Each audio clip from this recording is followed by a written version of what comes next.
আমি আজি কিছু সময় পূৰ্বে হাতীপুলি চাহ বাগিচাৰ য'ত চৰকাৰে দুটা পঞ্চতাৰকা হোটেল নিৰ্মাণ কৰাৰ উদ্দেশ্য লৈ যি মাটি অধিগ্ৰহণ কৰাৰ কাৰ্যসূচী হাতত লৈছে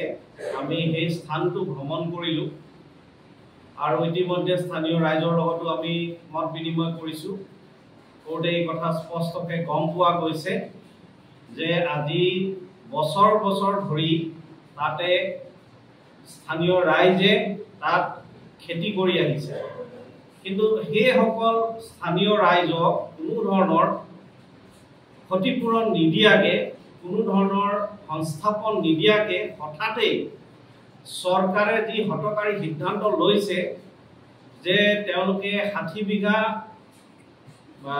চাহ বাগিচাৰ চিলিং এক্টৰ মাটি যি পঞ্চতাৰকা হোটেল দুটা কোম্পানীক আবণ্টন কৰিবলৈ বিচাৰিছে, আমি তাত বিৰোধিতা কৰিছোঁ। আমি পঞ্চতাৰকা হোটেল নিৰ্মাণৰ বিৰোধিতা কৰা নাই। আমাক উন্নয়ন লাগে, অসমৰ উন্নয়ন হ'ব লাগে, কিন্তু তাৰ লগে লগে আমি এটা বস্তু চাব লাগিব, উন্নয়নৰ নামত দৰিদ্ৰ লোকসকলৰ কিন্তু যি প্ৰাপ্য অধিকাৰ, সেই অধিকাৰৰ পৰা তেওঁলোকে বঞ্চিত হ'ব নালাগে। গতিকে প্ৰথমতে যিসকল ৰাইজ তাতে ক্ষতিগ্ৰস্ত হৈছে তেওঁলোকক উচিত ক্ষতিপূৰণ দিয়ক আৰু তাৰ পিছত পঞ্চতাৰকা হোটেলৰ কথা চৰকাৰে চিন্তা কৰক। আমাৰ দলৰ তৰফৰ পৰা আমি পূৰ্ণ সমৰ্থন আগবঢ়াম। ইয়াৰ লগে লগে আৰু এটা জ্বলন্ত সমস্যা যি আজি এই ঘটনাৰ পৰা আমি ইতিমধ্যে জ্বলন্ত সমস্যা গোটেই ৰাইজে গম পাইছে, সাৰ পাই উঠিছে, আৰু সেইটো হৈছে যে প্ৰায় 10 লাখতকৈ অধিক স্থায়ী চাহ শ্ৰমিক আছে গোটেই অসমত, আৰু তেওঁলোকে আজি বছৰ বছৰ ধৰি দাবী তুলি আহিছে যে তেওঁলোকক ভূমি পট্টা প্ৰদান কৰিব লাগে। বসুন্ধৰা 1, বসুন্ধৰা 2, বসুন্ধৰা 3 আহিলে, কিন্তু এই চাহ শ্ৰমিকসকলক কতো মাটি আবণ্টনৰ নামত চৰকাৰে এক কথা মাটি আবণ্টন নকৰিলে। গতিকে এয়া সঁচাকে আচৰিত কথা যে য'ত চৰকাৰে কোম্পানীসকলক মাটি আবণ্টন কৰিবলৈ পুলিচ প্ৰশাসনৰ বল প্ৰয়োগ কৰি আছে, তেনে ক্ষেত্ৰত শ্ৰমিকৰ এক কথা ডেৰ কথাকে মাটি আবণ্টন কৰিবৰ কাৰণে চৰকাৰৰ কিহৰ কাৰণে ইমান কুণ্ঠাবোধ কৰিছে, এয়া এটা ৰহস্যজনক কথা বুলি আমি ক'ব বিচাৰিছোঁ। আৰু ইয়াত এইটো বস্তু প্ৰমাণ হৈছে যে চৰকাৰৰ নীতিটোৱে হৈছে আদানী আম্বানী বা যিসকল ধনী যি পুঁজিবাদী লোকসকল আছে তেওঁলোকৰ কাৰণে চৰকাৰে কাম কৰিবলৈ বিচাৰিছে, কেৱল সেইটোৱে প্ৰমাণ হৈছে। আৰু ইয়াৰ লগে লগে শেষত আমি কিছু ছাত্ৰ নেতাকো আজি লগ ধৰিছোঁ। ছাত্ৰ নেতাসকলক ইতিমধ্যে গম পোৱা গৈছে যে পুলিচ প্ৰশাসনৰ তেওঁলোকৰ প্ৰতিবাদ কৰোঁতে তেওঁলোকে যেতিয়া শান্তিপূৰ্বকভাৱে গণতান্ত্ৰিকভাৱে প্ৰতিবাদ কৰিবলৈ গৈছিলে, পুলিচ প্ৰশাসনৰ তৰফৰ পৰা লাঠি চালনা হৈছিলে আৰু কেইবাজনেও আঘাতপ্ৰাপ্ত হৈছে। আমি তেওঁলোকক আজি দেখা সাক্ষাৎ কৰিছোঁ, তেওঁলোকে সোনকালে সুস্থ হওক তাৰ কামনা কৰিছোঁ। আৰু তীব্ৰ ভাষাৰে এই আটছাৰ যিসকল সংগঠনৰ যিসকল ভলেণ্টিয়াৰ তাত তেওঁলোকৰ ওপৰত লাঠি চালনা হৈছে তাৰ উচিত তদন্ত হ'ব লাগে, আৰু যিসকল পুলিচ কৰ্মী তাত জড়িত আছে তেওঁলোকেও দাবী উত্থাপন কৰিছিলে, আমিও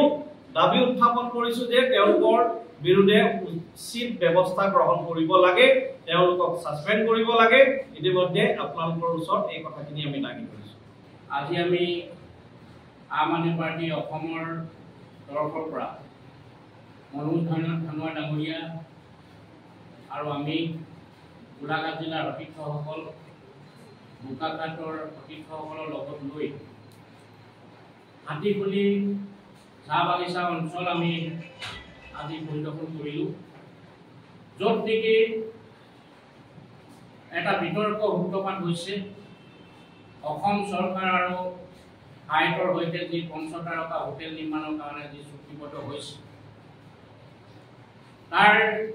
যিসকল আৱাসী চাহ বাগান এলেকাৰ যিসকল আৱাসী তেওঁলোকৰ স্বাৰ্থৰ বিপক্ষে গৈ